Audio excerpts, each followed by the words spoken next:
Hello, this is Rabbi Tom Gardner giving a sermon for Parsha Vayikra. So this Shabbat we begin the book of Leviticus, the book of Vayikra. And Vayikra means he called.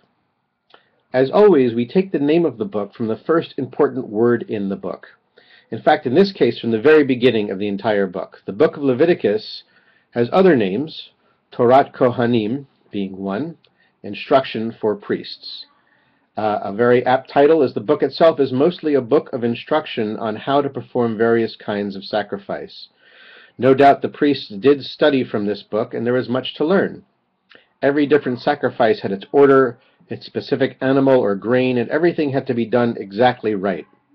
For this reason, the instructions are given in great detail. One might even say they're given in greater detail than we need, we who have not performed an animal sacrifice since the 9th of Av in the year 70.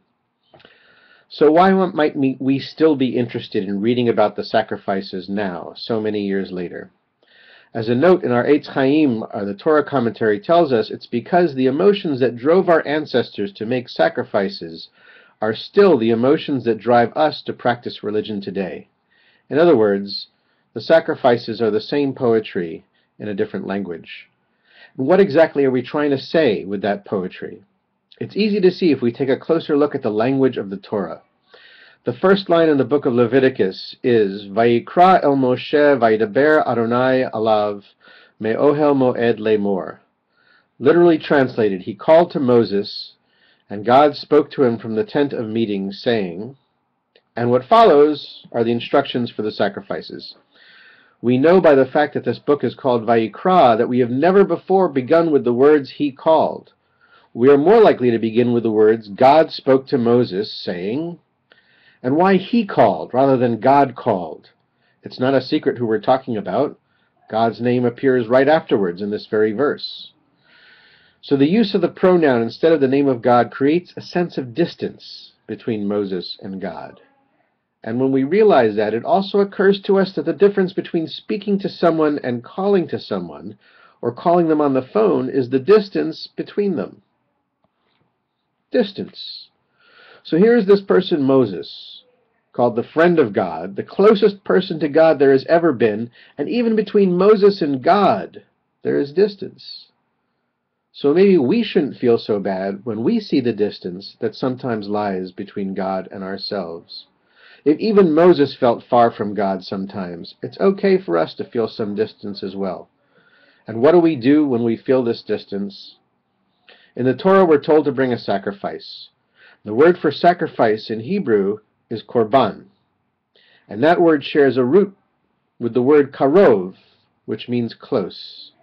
As it says in Ashrei, Karov Adonai lechol korav, lechol asher yikra'uhu be'emet.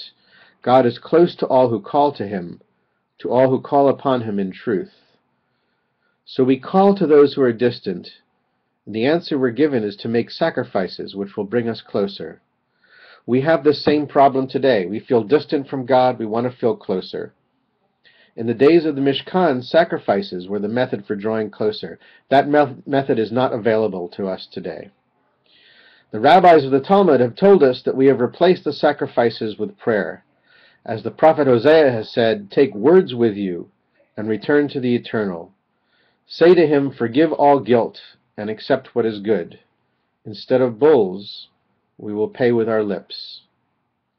So the eternal problem is distance between us and the living God. The solution is changed. While once it was sacrifice, now it's prayer. Will prayer or sacrifice bring us closer to God? Possibly. Possibly not. But even so, we take hope. It was not Moses who called out to God, but God who called to Moses. A God so distant, perhaps, that Moses did not know his name. But even so, he called to Moses. He brought Moses near. And when he was near, he spoke to Moses with his holy name, and he said to him, this is what you should do when you feel far from me. So be hopeful. If you feel distant from God, bring your prayers to him, the offerings of your lips. But even if you can't, listen very carefully. God may be calling you.